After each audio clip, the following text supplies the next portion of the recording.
Dear students, मैं आपके साथ एक टॉपिक पर जो बात करने जा रही हूँ, ये भी बहुत इम्पोर्टेंट टॉपिक है और छोटा टॉपिक होते हुए भी कई सारी परीक्षाओं में अपना एक अलग महत्व रखता है। और ये वो टॉपिक है जिसमें हम लोग भारत के प्रमुख वित्तीय संस्थान को देखेंगे कि भारत में अर्थव्यवस्था में अहम भूमिका निभाने वाले वित्तीय संस्थान कौन कौन से हैं। अगर बात वित्तीय संस्थान की होगी तो इससे 3 तरह के प्रश्न पूछे जाते हैं, जैसे इसकी स्थापना कब हुई, इसका मुख्यालय कहाँ है और इसके क्या कार्य हैं। तो भारत के प्रमुख वित्तीय संस्थान में हम शुरुआत करेंगे आईएफसीआई से। आईएफसीआई जिसे भारतीय औद्योगिक वित्त निगम लिमिटेड कहते हैं, भारतीय औद्योगिक वित्त निगम लिमिटेड, और इसे शॉर्ट में आईएफसीआई के नाम से जाना जाता है। इसकी स्थापना 1948 में हुई। अगर प्रश्न आता है कि भारतीय औद्योगिक निगम लिमिटेड की स्थापना किस वर्ष हुई, तो इसकी स्थापना 1948 में हुई। अब अगला प्रश्न बनता है कि इसका मुख्यालय कहाँ है। तो आईएफसीआई का मुख्यालय नई दिल्ली में है। इसका मुख्यालय कहाँ है? नई दिल्ली में।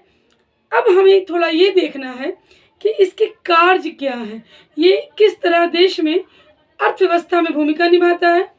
तो देश के औद्योगिक प्रतिष्ठानों के लिए मध्यकालीन एवं दीर्घकालीन ये साख स्थापित करता है, जिसका कार्य होता है व्यवसाय को बढ़ावा देना, व्यवसाय में त्रिस्तरीय रूप से प्रोत्साहन देना, ऋण उपलब्ध कराना, कई प्रकार के व्यवसाय को संरक्षण देने का कार्य भी ये करता है।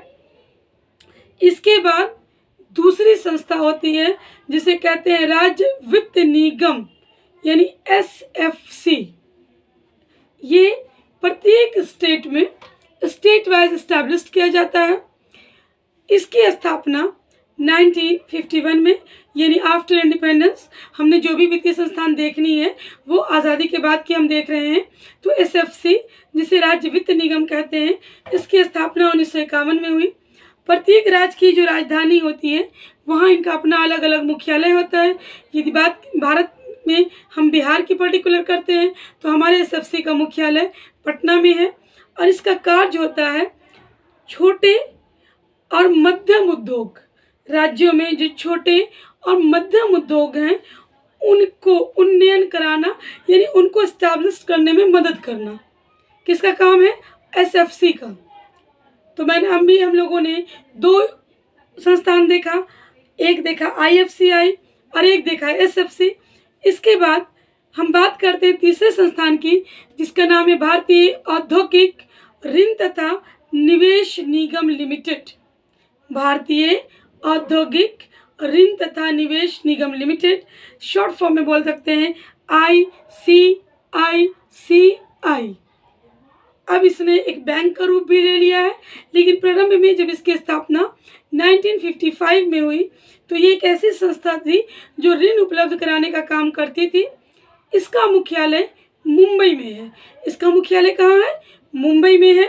और ये निजी क्षेत्रों में लघु तथा मध्यम उद्योगों को विकास के लिए ऋण उपलब्ध कराने का काम करता था।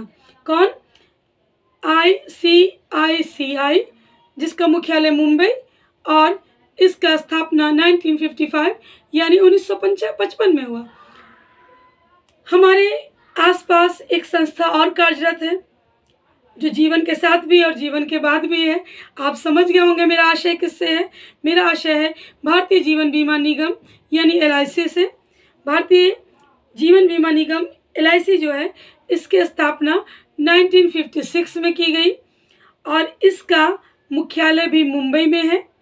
एलआईसी का मुख्यालय मुंबई में है और इसका काम है प्रत्येक क्षेत्र में बीमा उपलब्ध कराना यानी गारंटी पैकेज देना कि अगर आपको कुछ होता है तो आपके जीवन के बदले आपके आने वाले को एक सुरक्षा दी जाती है राशि के माध्यम से, या आपके कोई ऑफिस है, दफ्तर है, कारखाने हैं, गाड़ियां हैं, उनका भी बीमा कराया जाता है जिस पर वो सिक्योरिटी सुरक्षा देने का काम करते हैं।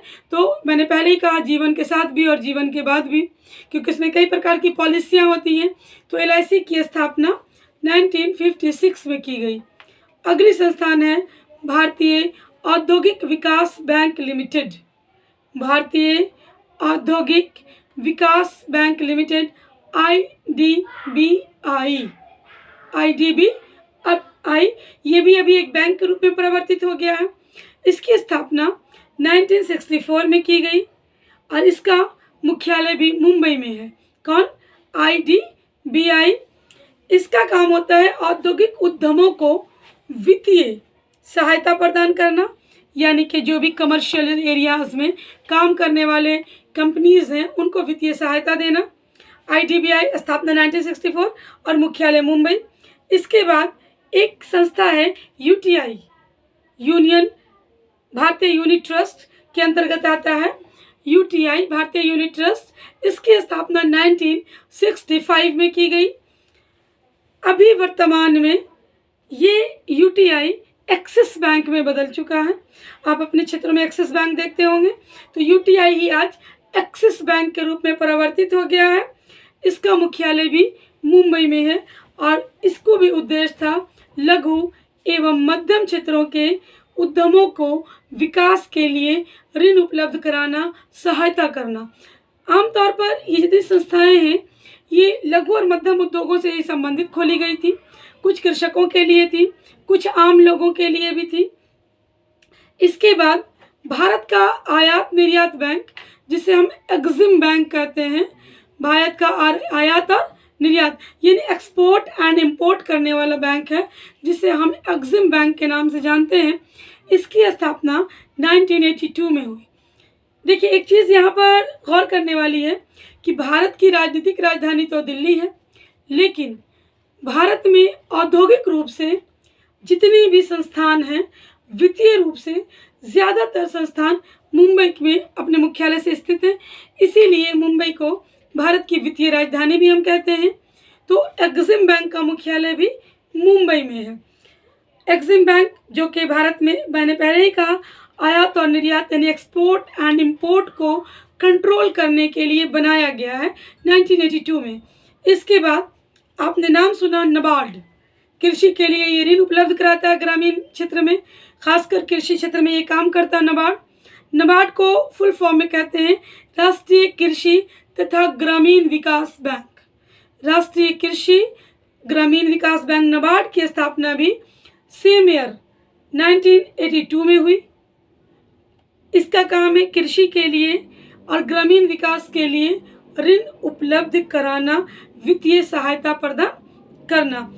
नाबार्ड के बाद एक संस्था है भारतीय औद्योगिक निवेश बैंक, इसको IIBL कहते हैं, इंडियन इन्वेस्टमेंट, IIBL। इसका मुख्यालय भी मुंबई में है। इसकी स्थापना 1985 में हुई।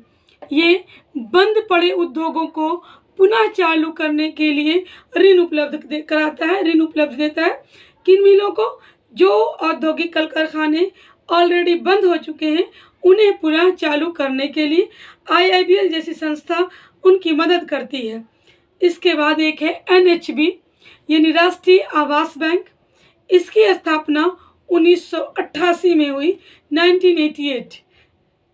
NHB, इसी तरह से एक संस्था बनी HDFC भी, उसकी भी स्थापना का उद्देश्य था हाउसिंग लोन। तो ये भी है राष्ट्रीय आवास बैंक है। ये आवास संबंधी यानी हाउस लोन प्रोवाइड करता है और इसका मुख्यालय, अब देखिए इसका मुख्यालय कहाँ है? नई दिल्ली में। हम लोगों ने शुरू में देखा था कि FCI का मुख्यालय नई दिल्ली में था और अब देख रहे हैं कि NHB यानी राष्ट्रीय आवास बैंक का मुख्यालय भी नई दिल्ली में है और इसका काम है हाउसिंग लोन प्रोवाइड करना, घर के लिए लोन देना। और इसके बाद एक और अंतिम में संस्था हम लोग देखेंगे, भारतीय लघु उद्योग विकास बैंक यानी SIDBI। SIDBI का तो नाम सुना होगा, भारतीय लघु उद्योग विकास बैंक। इसकी स्थापना 1960 में हुई, 1960 में हुई। हम लोग इसको बहुत लास्ट में SIDBI को देख रहे हैं, जबकि स्थापना सबसे अगर कहें तो 2-3 संस्था के बाद ही हो गई थी। SIDBI का मुख्यालय न दिल्ली है न मुंबई है, ये लखनऊ में है। ध्यान रखिएगा, एकमात्र SIDBI वित्तीय संस्थान है जिसका मुख्यालय लखनऊ में है और इसका काम है छोटे उद्योगों को वित्त पोषण यानी आर्थिक रूप से मदद देना। ये सारे संस्थान भारत के वित्तीय संस्थानों में आते हैं, भारत की अर्थव्यवस्था पर इनका बहुत अधिक प्रभाव पड़ता है, क्योंकि इनसे भारतीय अर्थव्यवस्था को एक आधार मिलता है। चाहे कृषि क्षेत्र में हो, चाहे आवास क्षेत्र में हो, चाहे औद्योगिक क्षेत्र में हो, हर जगह ये वित्तीय कंपनियां अपनी भूमिका निभाती हैं। तो आप लोग इसे ध्यान में रखिएगा, क्योंकि इससे बहुत सारे प्रश्न परीक्षाओं में बनते हैं। और जाते जाते एक करंट क्वेश्चन है, पहली बार सेबी की अध्यक्ष महिला बनी है। ये भी हमारे आर्थिक क्षेत्र से संबंधित है। तो सेबी की पहली महिला अध्यक्ष के रूप में माधवी पुरी का चयन हुआ है। तो माधवी पुरी अजय सिन्हा जी के जगह पर आई हैं और ये सेबी की पहली महिला अध्यक्ष बनी है। तो ये ध्यान में रखने वाला प्रश्न है, करंट प्रश्न है। स्टूडेंट, इसी तरह के इंटरेस्टिंग टॉपिक के साथ हम फिर आपसे मिलेंगे और लगातार मिलते ही रहेंगे। Good bye.